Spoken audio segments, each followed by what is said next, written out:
Minute भैया सब साथ पत्रकार बंधुओं का जो इतने कम समय में आप यहाँ आए इसके लिए आपका बहुत बहुत स्वागत। आज ये चुनाव समाजवादी पार्टी ने राष्ट्रीय अध्यक्ष अखिलेश यादव जी के और इंडिया गठबंधन में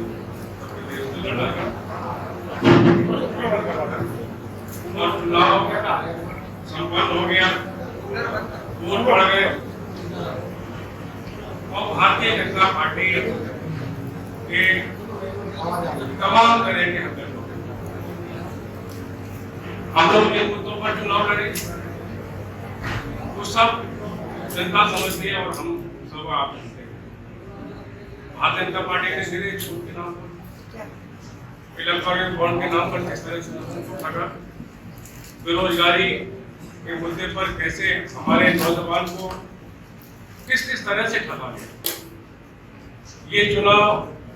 नौजवान बहुत आगे बढ़ के समाजवादी पार्टी राष्ट्रीय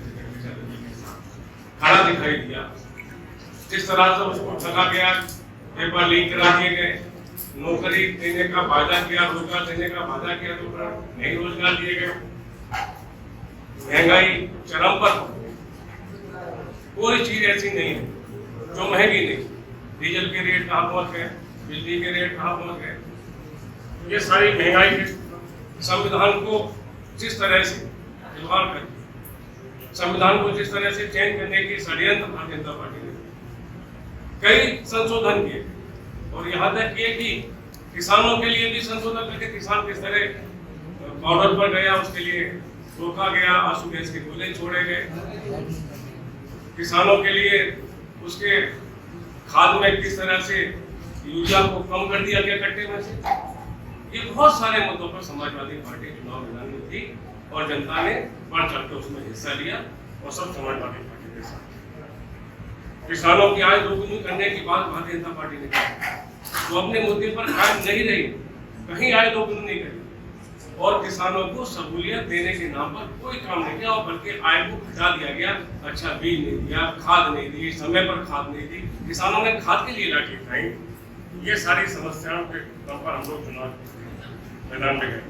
किसानों ने आंदोलन किया ही किया।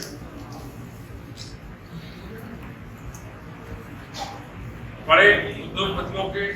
लिए भी बहुत ज्यादा नहीं किया गया, बड़े उद्योगपतियों के लिए कर्ज माफ किया गया, किसानों के लिए कोई कर्ज माफ नहीं किया। बड़े उद्योगपति चंद लोग हैं, छोटे जो भी उद्योग चलाते हैं वो सब महंगाई की मार से दुखी है। ये सारी बातें पे लेकर के हम लोग चुनाव में गए और जनता ने हमारा साथ दिया है और आज जिस तरह से कल से सब चुनाव हो गए और अभी रिजल्ट भी कल के बाद आ जाएंगे शाम तक और उससे पहले इस तरह का एक माहौल बनाया जाता है जनता को भ्रमित करने के लिए। पहले भी भ्रमित करने, भाई को भाई से लड़ा दिया, जाति को जाति को लड़ा दिया और कोई उन्होंने नहीं किया। आरक्षण हमारा खत्म करने के कगार पे चुनाव जनता को भटकाने के मुद्दों से भटकाने के लिए तरह तरह के षड्यंत्र करेंगे और इन्हीं सब के लिए हम लोग फिर कल से अब देख रहे हैं कुछ ऐसे चैनल्स हैं, कुछ ऐसे लोग हैं जो उनके कहीं ना कहीं उनके लिए काम है, क्या काम है, क्यों दबे हैं, ये वो बता सकते हैं। तो ये बात सच है कि आप ही सब लोग तय करो कि आप कितने जगह आप जा सकते हो। हम तो 24 घंटे हम लोगों ने मेहनत की और रिजल्ट कल आपके सामने होगा। सिर्फ जनता को भ्रमित कैसे किया जाए, अधिकारियों पे कैसे दबाव बनाया जाए, इसके तरह तरह के षड्यंत्र है, जिससे मैं अपील करता हूँ जनता से भी और अपने कार्यकर्ताओं से भी कि बहुत शालीनता के साथ, मुस्तैदी के साथ हम लोग काउंटिंग में अपनी गिनती कराएंगे और चुनाव आयोग से भी और सबसे आग्रह भी और आश्वासन भी है हम लोग की निष्पक्ष चुनाव होंगे, किसी तरह की कोई धांधली यहाँ नहीं होगी और इसके लिए हम सब लोग मुस्तैद रहेंगे। और कोड़ों पे जो लोग कर रहे हैं हम अपने कार्यकर्ताओं से कहेंगे कि किसी को हिम्मत हारने की जरूरत नहीं है। हम लोग दरवाजे दरवाजे घूमे हैं, दरवाजे दरवाजे गए हैं, हमें ज्यादा पता है कि हमारा वोट कहाँ पड़ा है, कितना पड़ा है, कैसे पड़ा है। तो इसके लिए कोई भ्रमित होने की जरूरत नहीं है। कल रिजल्ट सामने आएंगे और जब रिजल्ट सामने आएंगे तो परिणाम बहुत अच्छे और स्पष्ट होगा हमारे लिए।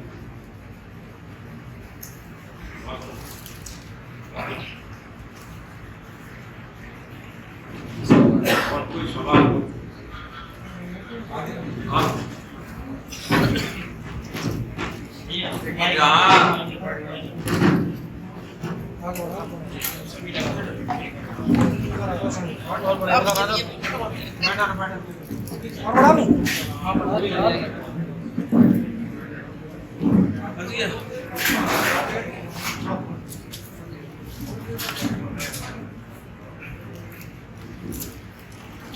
सबसे पहले हमारे यहाँ उपस्थित सभी मीडिया कर्मियों का विभिन्न चैनलों से, न्यूज़पेपर से, अखबारों से, सोशल मीडिया के आए हुए सभी हमारे मीडिया कर्मियों का, साथियों का मैं धन्यवाद देता हूँ कि आप लोगों ने समय निकाल के हम लोगों को यहाँ पे बात करने का मौका दिया। आज लखनऊ में राष्ट्रीय अध्यक्ष जी द्वारा प्रेस वार्ता रखी गई और मूलतः आप लोगों को भी आज बुलाने का यही मुख्य बिंदु है कि जो पिछले महीनों से लोकतंत्र को बचाने के लिए, संविधान को बचाने की जिस लड़ाई में इंडिया गठबंधन अग्रसर रहा, उस लड़ाई को अपने मकाम तक पहुंचाने की तारीख कल 4 तारीख आ गई। बहुत बड़ी लड़ाई हमने लड़ी। हमने इस देश में एक उस पार्टी से जो हर संसाधन में सबसे मजबूत थी, उससे लड़ाई लड़ी। इस देश के उस तानाशाह से जिसने इस देश के संविधान को नहीं माना, इस देश के किसानों को जो अपने हक की लड़ाई लड़ने के लिए दिल्ली में अपनी जान दे दिया, कुर्बानी दी, उस तानाशाह के खिलाफ इस लड़ाई को हमने लड़ा। और खुशी ये भी हमें है कि इस लड़ाई में जितना इंडिया गठबंधन की विभिन्न पार्टियों ने साथ दिया और सहयोग लेकर काम किया, उतना उससे ज्यादा बल्कि सहयोग इस देश के विभिन्न वर्गों के, विभिन्न समाज के लोगों ने इंडिया गठबंधन के हाथों को मजबूत करके इस लड़ाई को आगे बढ़ाने का काम किया। जहां आज हम बैठे हुए हैं विभिन्न चैनलों के माध्यम से, परिणाम आप लोगों के बीच में एग्जिट पोल के द्वारा एक नैरेटिव बनाने का प्रयास किया गया। और नैरेटिव इसलिए मैं कहूंगा क्योंकि कई ऐसे हमारे बड़े चैनल्स थे जिन चैनलों पे जहां कल भारतीय जनता पार्टी को 400 पार के सपने को सच करते हुए दिखा रही थी, आज वही चैनलों ने उन आंकड़ों को कम करके कहीं ना कहीं ये दिखाने का प्रयास किया कि हमारे पास भी धरातल पर सच्चाई उपलब्ध है। लेकिन मुझे खुशी है कि समाजवादी पार्टी राष्ट्रीय अध्यक्ष जी द्वारा जो पीडीए का नारा दिया गया और जिस पीडीए को लेके हम लोग जन जन तक पहुंचे, उसको स्वीकारा जनता ने। आदरणीय अखिलेश यादव जी के नेतृत्व में चुनाव को उत्तर प्रदेश के अंदर जब समाजवादी पार्टी ने लड़ा, तो मैं आज पूरी जिम्मेदारी से आपसे कह सकता हूं कि उत्तर प्रदेश के अंदर बड़े अंतर से कई सारी सीटों पर समाजवादी पार्टी जीतने जा रही है। जहां मुद्दे भारतीय जनता पार्टी और सरकार ने कोशिश करी कि अहम मुद्दों को हटाकर एक बार फिर से, चाहे 2014 रहा हो या 2019 रहा हो, जो मुद्दे उन्होंने बनाए थे जाति धर्म के आधार पर चुनाव को ले जाने के लिए, इस बार उससे 2 कदम आगे बढ़ के मंगल सूत्र की बात कर इस चुनाव को प्रकट करने का प्रयास किया गया। और उस मंचों से, बड़े मंचों से, जहां पे लाखों लाख लोग एक रास्ता, एक आगे की किस तरीके से देश आगे बढ़ेगा उन मंचों से देखता है। उन मंचों से जब ऐसे आपत्तिजनक शब्दों का इस्तेमाल हुआ तो मैं समझता हूं देश ने और देश के जितने नागरिक थे उनको बहुत बड़ा क्षति से पहुंची। इसीलिए इस चुनाव को जहां हम लोगों ने बढ़ रही महंगाई को देखते हुए लड़ा, पेट्रोल डीजल के दाम बढ़े तो महिलाओं के लिए रोजमर्रा की चीजों के भी दाम बढ़े, उसका भी असर पड़ा। जहां नौजवान रोजगार के लिए दर बदर भटक रहा था, तो जिस तरीके से बड़ी बड़ी परीक्षाओं के पेपर लीक होना हुआ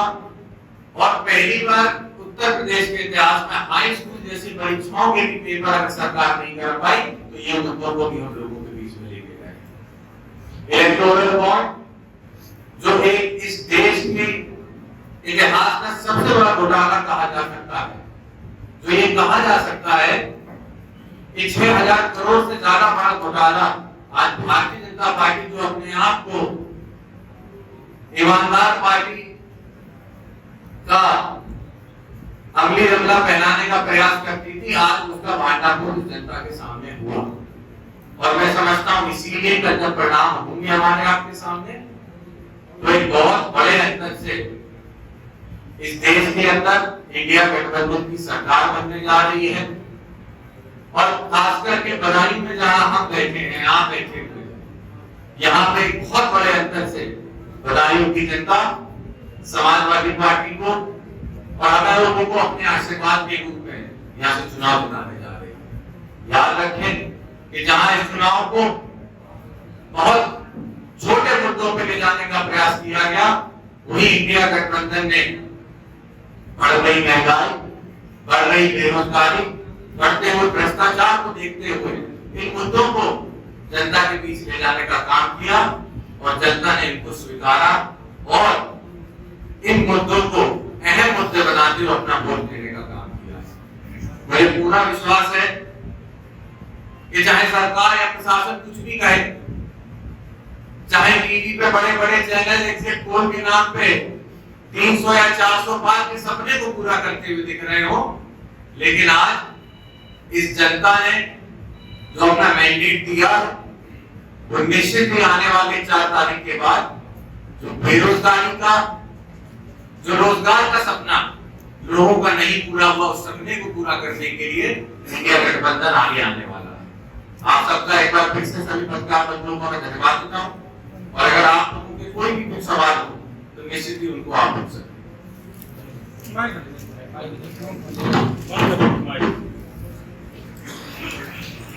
आदित्य,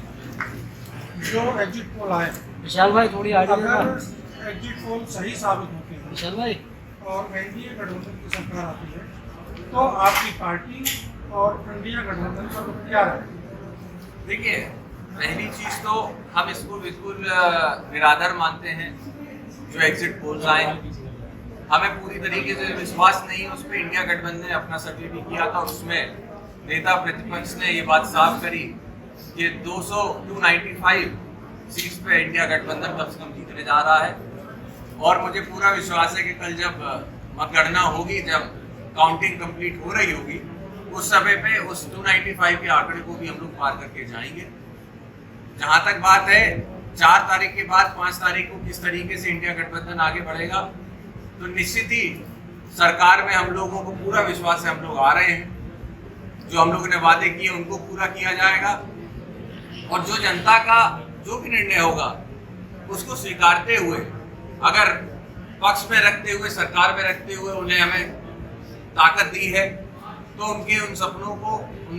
वादों को जो हमने उनसे की उनको पूरा किया जाएगा। और अगर विपक्ष में अगर उन्होंने हमें भेजा है तो विपक्ष की भूमिका निभाते हुए उन सभी लोगों की लड़ाई भी लड़ने का काम इंडिया गठबंधन और समाजवादी पार्टी लगातार करती है। जैसे कि पहले भी कांग्रेस के साथ आपका गठबंधन हुआ, समाजवादी पार्टी, चुनाव के बाद वो गठबंधन टूट गया। अगर सपोज की आपकी सरकार इंडिया गठबंधन की नहीं बनती है,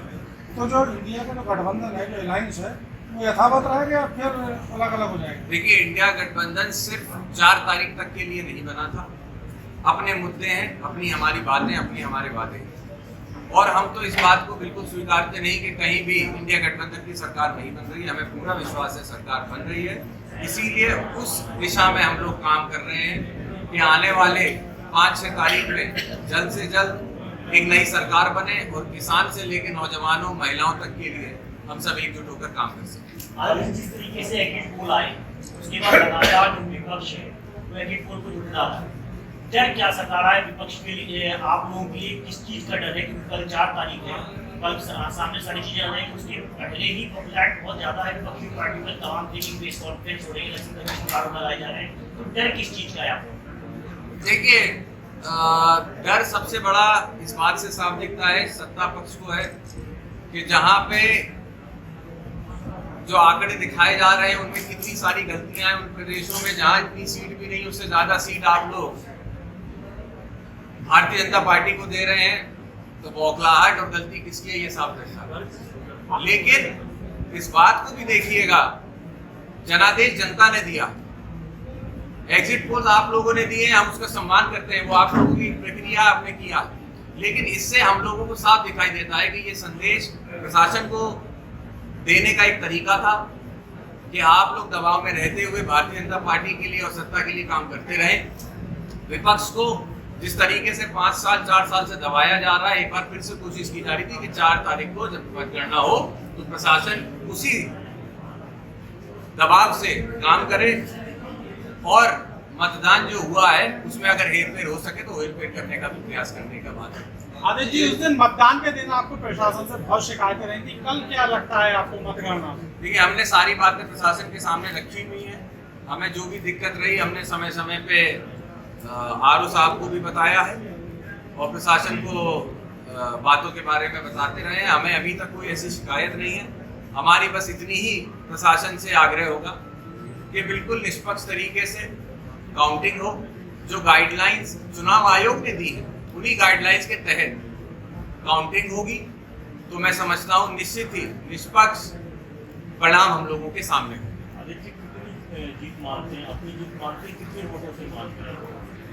वोटों से मैं इस जीत को छोटा नहीं करूंगा। मैं बस इतना कहूंगा कि बदायूं की जनता ने अपना जो मैंडेट था उसको मशीनों में बंद किया है और मुझे पूरा विश्वास है कि जिस तरीके से बदायूं की सेवा समाजवादी पार्टी ने की थी, जिस तरीके से बदायूं को आगे बढ़ाने का काम नेताजी से लेके भाई धर्मेंद्र यादव जी तक सभी नेताओं ने किया, आदरणीय प्रोफेसर राम गोपाल यादव जी ने किया, सलीम शेरवानी साहब ने किया, आज हम लोग यहाँ बैठे हुए हैं। समाजवादी पार्टी की नींव को रखने वाले, जिसको बदायूं के अंदर मजबूत किया बाबूजी ने, बनवारी सिंह जी ने, उनको याद करते हुए मैं ये जरूर कह सकता हूँ कि उन लोगों के दिखाए हुए रास्तों पे इस बदायूं को फिर से विकास के रास्ते पे ले जाने के लिए हम लोग काम करेंगे और सभी समाज को जोड़कर, किसी एक दो वर्ग नहीं, सभी समाज को आगे ले जाने का काम होगा और बदायूं को जिस विकास से वंचित रखा गया था उस विकास को एक बार फिर से बदायूं। एक सवाल है मेरा।